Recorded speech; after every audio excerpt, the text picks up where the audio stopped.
안녕하세요. 요즘 시간이 어찌나 빨리 흘러가던지 눈 깜빡하니 벌써 70대가 되어 있네요. 나이는 이렇게나 많이 먹었는데 나이에 비해 제 신세는 지금 많이 처량하네요. 과거를 돌이켜보면 제가 그동안 왜 그렇게까지 아등바등거리며 살아왔나 싶어요. 그렇다고 다른 사람들이 편하게 살았다는 말은 아니에요. 과거에 제가 이런 처량한 미래를 맞이할 것을 진작에 알았더라면 남을 위해서가 아닌 저를 위해서 더 열심히 살아볼 걸 그랬다 싶은 마음에 괜히 한탄을 하게 되네요. 제 인생은 제 자신을 위해서 바친 게 아니라 늘 자식들을 위해 바쳐왔어요. 어떤 대가를 바라고 그렇게 살아온 것은 아니지만 자식들을 생각하는 제 마음만은 알아주길 바랐어요. 뒤늦게 이렇게 후회해봤자 시간을 돌릴 수 있는 것도 아니고 해결되는 것도 없다는 걸 잘 알고 있어요. 그저 답답한 마음에 이곳에라도 제 근심을 조금 털어놓고 싶더라고요. 저는 먹고 살기 바빠서 고향을 잠시 떠나 돈이 될 만한 일은 닥치는 대로 했었던 것 같아요. 제가 늦둥이로 태어났기 때문에 성인이 되었을 땐 이미 부모님께서 많이 노쇠하셨었죠. 나이 드셔서 거동도 불편하신 부모님을 고향에 두고 돈 벌려고 혼자 집을 나섰었어요. 의료 공장에 들어가서 일을 하고 있었는데 일하던 도중 부모님의 부고를 들었어요. 제가 고향을 떠난 지 2년째 되던 해에 어머니가 돌아가셨고 반년 후 아버지께서 돌아가셨어요. 저는 장례를 마치고 아무도 살고 있지 않는 고향에 있던 집을 정리했어요. 부모님께서 하늘에서 걱정하지 않게 잘 살아야겠다는 생각에 전보다 더욱더 열심히 일했던 것 같아요. 여전히 공장에서 일하고 있었고 거기서 우연히 고향 친구를 만나게 된 거예요. 제가 고향에서 살 때 많이 도와줬던 친구였는데 여기서 만나니 반갑기도 하고 눈물이 나더라고요. 친구는 저와 다르게 부유한 집안에서 태어나 사랑을 듬뿍 받고 자라서 그 사랑을 제게 나눠줬었어요. 그 친구가 없었더라면 이 세상을 살아갈 수 없었을 정도로 제게는 소중한 존재인 친구였어요. 친구가 당시 옷가게를 운영하고 있었는데 계약 맺은 공장에 잠시 점검차 왔다가 저를 보게 된 거예요. 저랑 이런저런 얘기를 하다가 더 이상 이런 곳에서 힘들게 일하지 말고 자기 옷가게에 자리 하나 내줄 테니 같이 가서 일하자고 하더라고요. 처음엔 그래도 되나 망설였는데 저는 물불 가릴 처지가 아니라서 친구를 따라가게 되었어요. 저희는 같은 공간에서 일하면서 자연스럽게 붙어있는 시간이 많아졌고 그러다 서로에게 호감을 느껴서 만남을 가지기 시작했어요. 우리가 5살에 처음 만나 연인 사이로 만난 지는 얼마 안 됐지만 알고 지낸 세월만 해도 총 20년이야. 그만큼 서로가 서로한테 모르는 게 없을 것 같은데 우리 그냥 빨리 결혼할까? 그래도 될까? 친구 사이랑 연인 사이랑 그리고 부부 사이랑 비슷한 것 같으면서도 전부 다른 건데 우리가 친구로서 연인으로서는 잘 지냈지만 평생 함께 살 부부로서도 과연 괜찮을까? 난 잘 살 자신 있는데 넌 아니야? 난 결혼해서도 지금처럼 변함없이 잘 살 수 있을 것 같아. 우리 한 번도 싸운 적 없잖아. 분명 결혼해도 싸울 일 없을 거야. 좋아, 결혼하자. 어떻게든 되겠지, 안 그래? 살아보지도 않고 걱정부터 하는 건 아닌 것 같아. 어머님, 아버님께서 우리 결혼 허락해 주시겠지? 당연하지. 고향에 있을 때도 우리 부모님이 너 얼마나 이뻐했는데. 다른 사람도 아니고 너랑 결혼한다고 하면 바로 허락해 주실 거야. 어렸을 때부터 함께 지냈던 사이라 그런지 서로에 대해 모르는 게 없었어요. 고향 바닥이 워낙 좁아서 부모님과도 알고 지내던 사이라 결혼하는데 전혀 문제 없었죠. 시댁 식구들은 철부지 아들 데리고 가줘서 오히려 제게 고맙다고 할 정도였어요. 저희는 아들 하나와 쌍둥이 딸들을 낳고 행복하게 지냈어요. 그러다 아들이 10살, 딸들이 7살이 되던 해 남편이 암으로 세상을 떠나게 됐어요. 남편이 제 곁을 떠나면서 제 세상도 함께 무너지는 기분이었어요. 모든 것을 포기하고 싶던 순간 저를 깨운 건 피덩이 같은 자식들이었죠. 초롱초롱한 눈을 하고 저를 쳐다보는데 도저히 이 아이들을 두고 떠날 수가 없겠더라고요.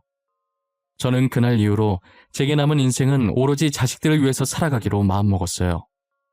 남편이 남긴 재산과 사망보험금이 꽤 있었지만 무슨 일이 있어도 절대 건들지 않았어요. 왠지 그 돈을 쓰게 되면 남편의 흔적들이 서서히 사라지는 것 같은 느낌이 들었거든요.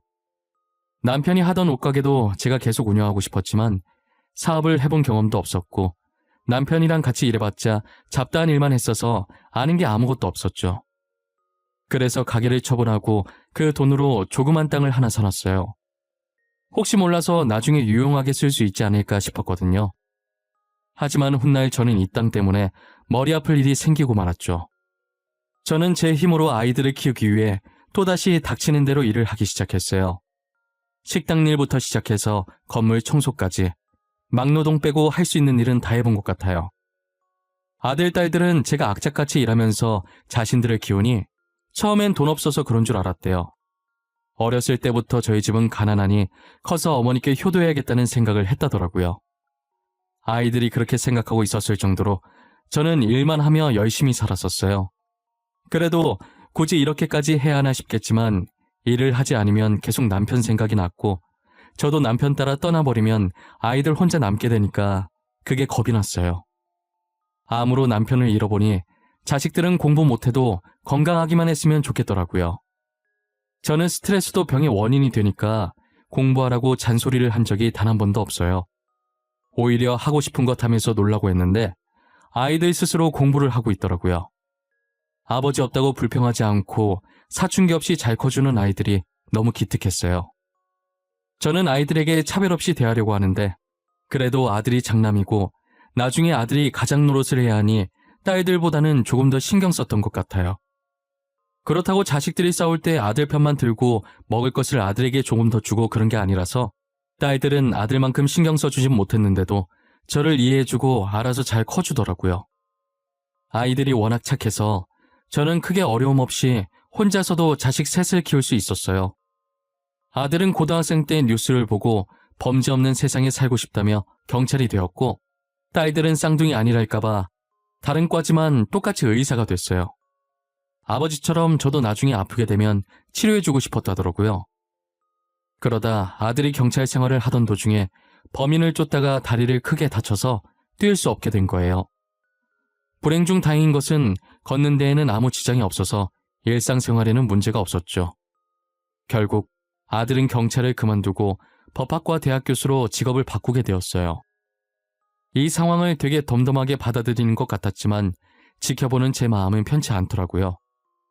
제가 괜한 걱정을 한 것이었는지 아들은 교수 생활에 빠르게 적응하고 오히려 범인 쫓아다닐 때보다 편하다고 표정이 밝아져 있었어요. 그리고 다가온 명절에 자식들이 TV를 보고 있는 제 앞에 조용히 앉더라고요. 저는 아들, 딸들이 제게 뭔가 할 말이 있는 것 같아 보여서 TV를 껐어요. 뭐야? 너네 나한테 할 말이 있어? 표정들이 왜 이렇게 비장해? 할 말 있으면 빨리 해. 나 10분 뒤에 연속극 봐야 돼. 엄마, 그동안 혼자서 우리들 키우느라 고생 많았지? 큰 건 아니고 우리끼리 조금씩 돈 모아서 드리는 거야. 많은 돈은 아니지만 받아줘. 우리 마음이야. 그리고 여기 지갑도 있어. 엄마 지갑 많이 낡았더라고. 그거 언니랑 나랑 고등학생 때 만들어줬던 지갑이었잖아. 어떻게 그 지갑을 아직까지 쓰고 있어? 그 정도 됐으면 그냥 버리고 새로 사지. 자식들이 사주길 기다린 거지? 나 다 알아. 그래, 맞다. 왜? 아유, 언제 커서 이렇게 나한테 용돈도 다 주고 선물도 사주고. 이제 진짜 다 컸네. 너네 어른 많네. 잘 쓸게. 돈은 또 왜 이렇게 많이 넣었어? 10만 원만 줘도 고마운데. 자식들이 준 봉투를 열어보니 각자 100만 원씩 총 300만 원이 들어있더라고요. 제 표정을 보고 절대 이 돈 못 쓸 거라는 걸 알고 아끼지 말고 꼭 쓰라고 신신당부를 하더라고요. 앞으로 자신들이 계속 효도할 거니까 그 정도면 됐다고 이제 고생 그만하고 쉬라고 하는 거예요. 그동안 힘들었던 생각이 나고 아이들도 너무 기특해서 괜히 눈물이 나는 거 있죠? 제가 눈물을 흘리자 딸들이 놀래서 휴지를 통째로 가지고 와 닦아주더라고요. 아이 참, 엄마 왜 울고 그래 진짜. 주책이야. 울지 마. 우리 엄마 울리려고 한 거 아니란 말이야. 그만 울어. 우리도 울어버린다. 너무 기특해서 그러지. 언제 내 새끼들이 이렇게 컸나 싶어서. 코찔찔이 시절이 엊그제 같은데 벌써 이렇게 커서 엄마 용돈도 다 주고 너무 좋아서. 엄마 우는 거 진짜 못생겼어. 그러니까 울지 마. 웃는 게 더 이뻐.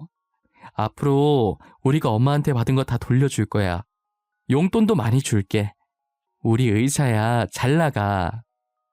뭐냐 너네? 나 교수라고 지금 무시하냐? 교수도 연봉 세. 왜 이래?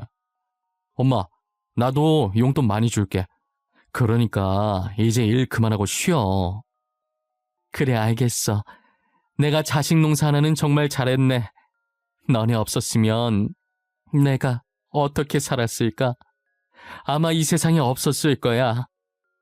딸들은 저를 꼭 안아줬지만 아무래도 장남은 아들이라 그런지 딸들보다는 많이 무뚝뚝하게 말해도 저보고 울지 말라고 하면서 제 어깨를 어색하게 살짝 토닥거려줬어요. 이젠 자식들 걱정 그만하고 편하게 살라면서 도우미 아주머니까지 고용해 주더라고요. 그런데 도우미 아주머니 고용했다는 얘기를 저한테 안 한 거예요. 명절 끝나고 모르는 사람이 일하러 왔다고 제 집에 찾아왔길래 처음엔 다른 집을 저희 집이라고 착각하고 잘못 찾아온 줄 알았어요. 때마침 그때 아들한테 전화가 와서 아들이 고용한 아주머니라는 걸 알게 되었죠. 제가 자식들한테 이렇게까지 호강받으며 살아도 되는 건가 싶었어요. 그날 남편 납골당 찾아가서 아이들이 벌써 저만큼 커서 호강시켜주고 있다고, 조금만 더 오래 살았으면 같이 호강받았을 텐데 뭐가 급해서 빨리 갔냐고 한탄 조금 했네요.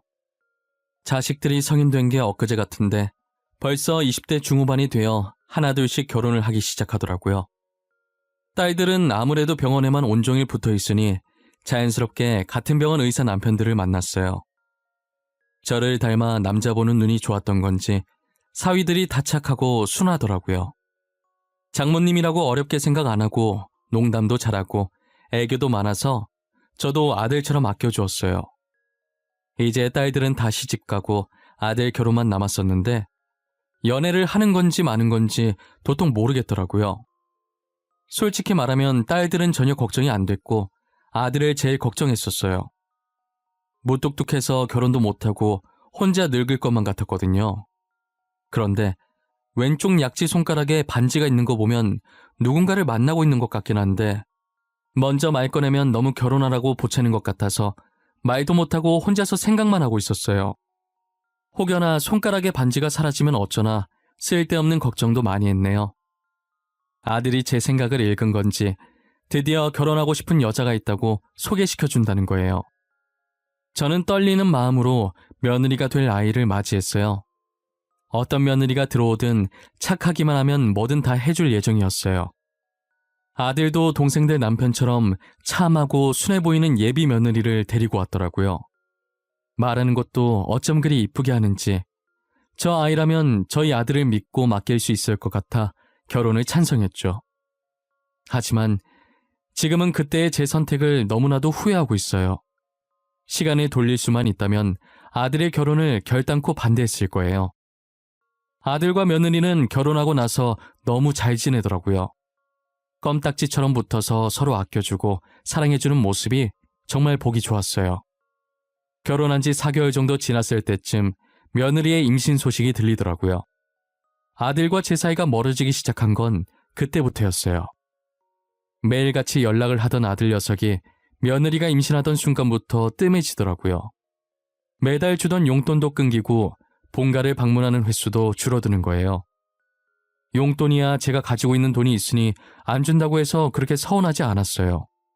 하지만 전화는 단 1초라도 시간을 잠깐 내서 할 수 있는 부분인데 원래 안 했던 사람이라면 저도 이렇게 기다리지 않았을 거예요. 처음엔 교수 생활에다가 임신한 아내 챙기느라 바쁘나 싶었어요. 그런데 딸들과는 여전히 연락을 잘하는 것 같더라고요.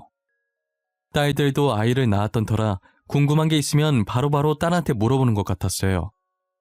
저도 배 아파 자식들을 낳아봤고 이제껏 키워도 왔으니 저한테 물어볼 수도 있는 건데 저 나름대로 조금 서운하더라고요. 며느리의 출산일이 다 되어갈 때까지도 연락이 안 오는 거예요. 그러다 손녀 낳았다는 문자 한 통 딱 받았어요. 저는 며느리가 혼자서 아이를 보는 것이 얼마나 힘든 건지 잘 아니까 도와주고 싶은 마음에 이것저것 싸들고 아들네로 갔어요. 아들은 학교로 출근해서 안 보였고 며느리와 손녀만 집에 있더라고요. 어머님, 오셨어요? 괜히 이렇게 어머님 힘들게 할까봐 그동안 연락 안 드린 건데. 저 보따리에 있는 건 뭐예요? 빈손으로 오셔도 되는데 참. 우리 며느리 애 낳느라 고생 많았을 텐데 몸보신 좀 해야지. 출산하고 나서 먹으면 좋은 음식들 몇 개 쌓아봤어. 점심은 이미 먹었을 것 같고 저녁에 먹어. 진짜 감사해요. 어머님이 최고예요. 저희 엄마도 이렇게까진 안 챙겨주셨는데 정말 잘 먹을게요. 음식이 너무 맛있어 보여요. 며느리가 제가 해준 음식을 보고 좋아하는 걸 보니 괜히 뿌듯하고 더 해주고 싶더라고요. 그리고 저는 그날 처음으로 손녀를 마주할 수 있었는데 한번 품 안에 안아보고 싶은 마음에 화장실 가서 손을 씻고 왔었어요. 그런데 며느리가 손주를 안아들고는 저더러 멀리서만 보라고 하더라고요. 손도 씻었는데 한 번만 안아보면 안 되겠냐고 하니 밖에서 온 거니 안 된다며 마치 제 몸이 병균 덩어리라는 듯이 말을 하더라고요. 저는 아기라서 면역력이 약하니까 걱정되는 마음에 그럴 수 있다고 생각했어요. 결국 아이를 한 번도 만져보지 못하고 멀리서만 지켜보고 집으로 돌아왔죠. 집에 도착하자마자 오랜만에 아들한테 전화가 온 거예요. 저는 반가운 마음에 허겁지겁 전화를 받았는데 돌아온 건 쌀쌀맞은 아들의 목소리였어요. 엄마, 혹시 우리 집에 왔다 갔어? 왜 연락도 없이 마음대로 갔어? 우리한테 온다는 말도 없었잖아. 무슨 소리야? 나 며느라기한테 말하고 갔어. 며느라기가 와도 된다고 해서 간 건데 뭐가 문제야? 아, 됐고 앞으로 우리 집에 오는 것 좀 자제해줘. 부탁할게. 특히 내가 없을 때는 더더욱. 알겠지? 누가 들으면 내가 너네 집 매일 간줄알겠다. 언제는 와보라고 한 적 있었니? 나도 오늘 처음 갔어. 야, 됐어. 더러워서 안 가. 이제 속이 시원하니? 저는 화가 난 나머지 처음으로 아들에게 화내고 전화를 끊었어요. 분명 며느리한테 말하고 갔고 며느리 위해서 간 것이었는데 아들이 저러니까 너무 서운한 거예요. 그래서 그날 이후로 거의 연을 끊다시피 딸들이랑만 연락하고 지냈었어요. 명절이나 제 생일 같은 가족 모임에도 아들네만 부르지 않았죠. 딸들은 저만 스트레스 받으니 너무 신경 쓰지 말라고 하더라고요. 미우나 고우나 제 뱃속에서 나온 아들이니 신경이 쓰일 수밖에 없었어요. 그러던 어느 날 며느리가 처음으로 자기가 먼저 저한테 연락을 다 했더라고요. 저는 며느리가 평소에 연락을 안 하던 사람이니 아들한테 무슨 급한 일이라도 생긴 줄 알았어요. 며느리 네가 어쩐 일로 나한테 전화를 다 했니? 혹시 집에 무슨 일이라도 있는 거야? 저희 아무 일도 없어요. 그냥 어머님 잘 지내시나 하고요. 며느리가 시어머니한테 안부 연락하는 게 그렇게 놀랄 일이에요? 다른 사람이 했으면 놀랄 일은 아니지만 너가 한 거면 놀랄 일이지.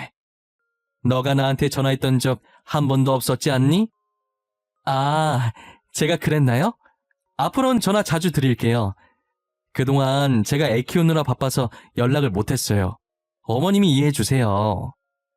며느리가 무슨 바람이 불었는지 저한테 평소에 안 하던 짓을 하기 시작하더라고요.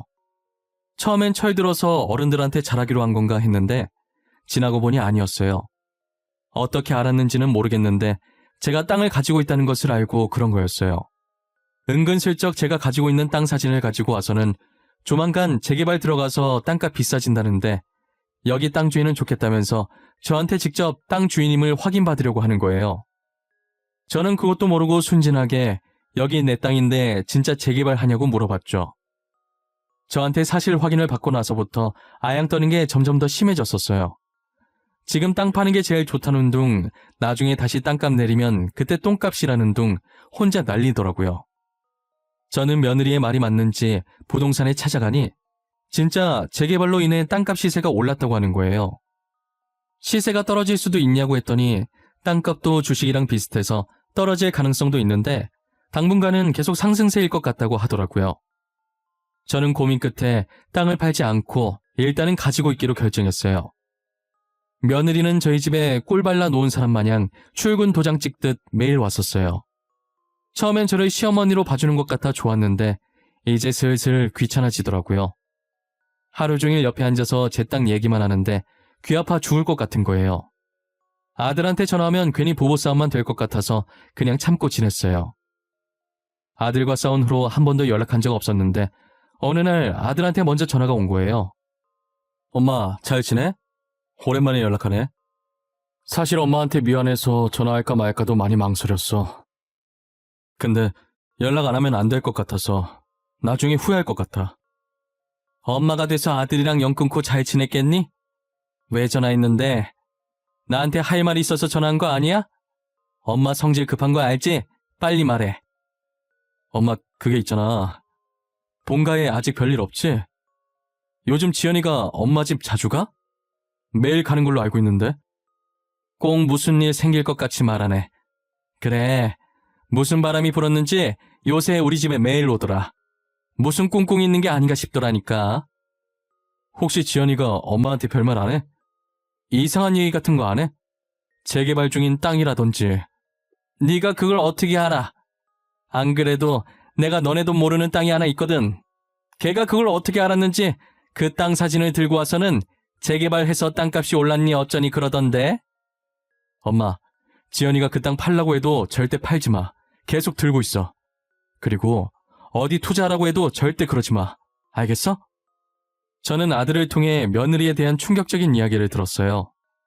아들은 며느리와 있었던 일들을 제게 처음부터 빠짐없이 말해주더라고요.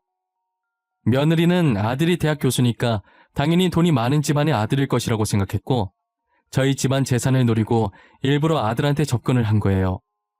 저희가 사업이 망해서 그만둔 게 아니니까 집도 예전에 남편이랑 함께 살던 그대로일 거 아니에요.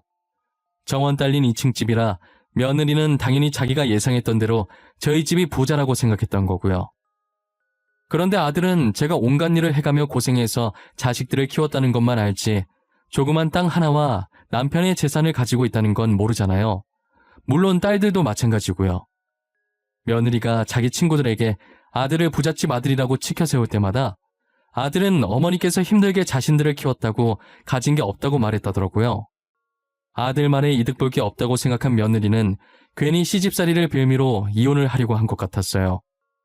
그래서 임신하고 제가 딸 가졌다는 이유로 자신을 구박한다고 아들에게 거짓말을 쳤다는 거예요.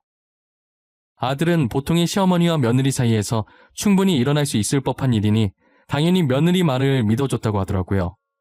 그래서 임신 상태에 스트레스 받으면 아이한테 좋을 게 하나도 없으니 저를 멀리했고요. 그때 아들과 싸운 날 일부러 제가 상한 음식들을 가지고 와서 며느리에게 먹이려고 했다는 거예요. 계속 그런 식으로 시집살이 당하고 있다고 아들을 세뇌시켜서 아들과 제 사이를 갈라놓게 만든 거죠. 그러다 어떻게 제가 땅을 가지고 있다는 걸 알게 돼서는 그 땅을 노리고 다시 저한테 애교 부리면서 착한 며느리인 척 해왔던 거예요. 제가 땅 가진 건 어떻게 알게 된 거냐고 했더니 아들도 그것까진 모른다고 하더라고요. 자기도 직접 들은 것들만 제게 전해주는 거라고 했어요. 새벽에 아들이 자는 줄만 알고 거실에서 며느리가 친구한테 신나게 전화하는 걸 중간에 깬 아들이 물 마시려고 나가려다가 우연히 모든 사실을 듣게 된 거고요. 아들은 중간부터 녹음했긴 했지만 핵심 내용들은 다 녹음됐다고 하더라고요. 여기서 기가 찬 게 뭐냐면 손녀도 아들의 친딸이 아니라는 거예요.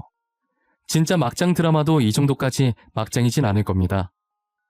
정말 아들의 말을 듣는 내내 저는 충격의 연속이었어요.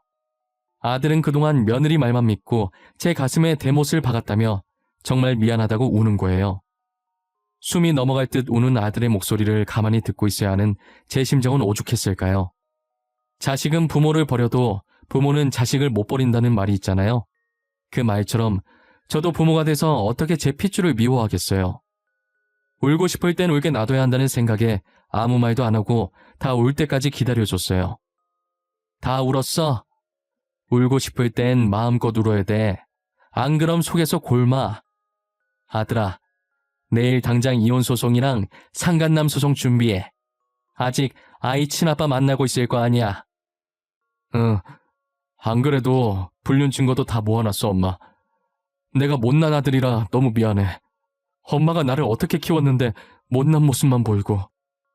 불효자라고 욕해도 돼. 나 용서 안 해도 돼. 난 벌써 다 잊었어. 괜찮아. 짐 정리하고 다시 본가로 들어와. 안 좋은 기억을 다 잊고 여기서 엄마랑 같이 새 출발하자. 알았지? 아들은 날이 밝는 대로 며느리에게 이혼 소송과 상간남 소송을 걸었어요. 거기에 의도적으로 돈을 노리고 접근한 것에 대해 사기죄로 고소도 했고요. 그리고 아들 부부가 살았던 집이 아들 명이라 며느리가 잠시 집을 비운 사이 며느리 짐을 문 밖으로 던져버리고 집 비밀번호도 바꾼 후에 저희 집으로 왔다더라고요. 아들은 지금쯤 며느리가 집에 도착했을 텐데 짐 던져놓은 거 보고 놀랄 거라고 웃는 거예요. 아니나 다를까 말이 끝나기 무섭게 아들 핸드폰의 진동이 끊이질 않았어요. 아들은 진동 소리 시끄럽다고 휴대폰 전원을 아예 꺼버렸어요. 제가 그래도 되는 거냐고 하니 어차피 이제 남남될 사이인데 뭐 어떠냐고 하더라고요.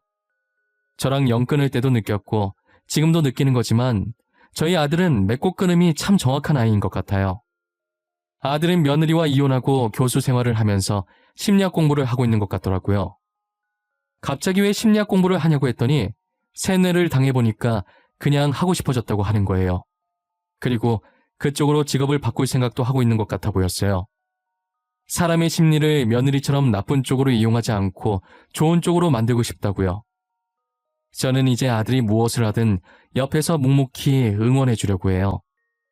저도 이번 일 겪으면서 돈이 많다고 해서 다 좋은 것만은 아니라는 걸 깨달았어요. 세상에는 좋은 사람이 있는 반면에 나쁜 사람들도 많다는 걸 잊지 말아야 할 것 같아요. 그렇게 참하고 성격 좋아 보이던 며느리가 저희 뒤통수를 칠 줄 누가 알았겠어요. 사람은 정말 속을 알 수 없는 동물이라고 하더니 그 말이 딱 맞았어요. 호빵도 열어봐야 이게 고기 호빵인지 야채 호빵인지 알 수 있듯이 사람도 속을 열어봐야 착한 사람인지 나쁜 사람인지 알 수 있는 것 같아요. 이제 그 속을 어떻게 열어야 하는지가 제일 문제지만요. 세상 사는데 쉬운 게 아무것도 없다지만 인간관계만큼 어려운 것도 없을 거예요.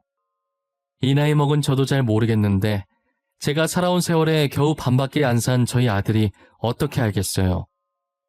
저는 그저 아들이 제게 더 이상 죄책감을 가지지 않았으면 좋겠어요. 겉만 보면 아무렇지 않아 보이긴 하지만 속은 아마 미안함 때문에 골마서 문드러졌을 거예요. 저희 아들 성격이라면 분명히 혼자서 그러고 있을 가능성이 매우 크거든요. 아무 일도 없었던 것처럼 예전보다 훨씬 더 잘 지냈으면 좋겠어요. 저의 긴 이야기는 여기까지입니다. 여러분들이 보시기엔 어떠신가요? 요즘 애들 말대로 고구마 100개 정도 먹은 기분이실까요? 저처럼 막장 드라마도 이 정도는 아니다라고 생각하신 분들도 계실 거예요. 당사자인 저는 오죽할까요? 아직까지 그때 일을 생각하면 드라마를 본 기분이에요. 그래도 익명의 힘을 빌려 이곳을 대나무 숲이라고 생각하고 털어놓으니 마음이 한결 가벼워지네요. 지금까지 저의 이야기를 들어주신 모든 분들께 감사하고 추운 겨울 가족분들과 따뜻하게 보내시길 바랄게요.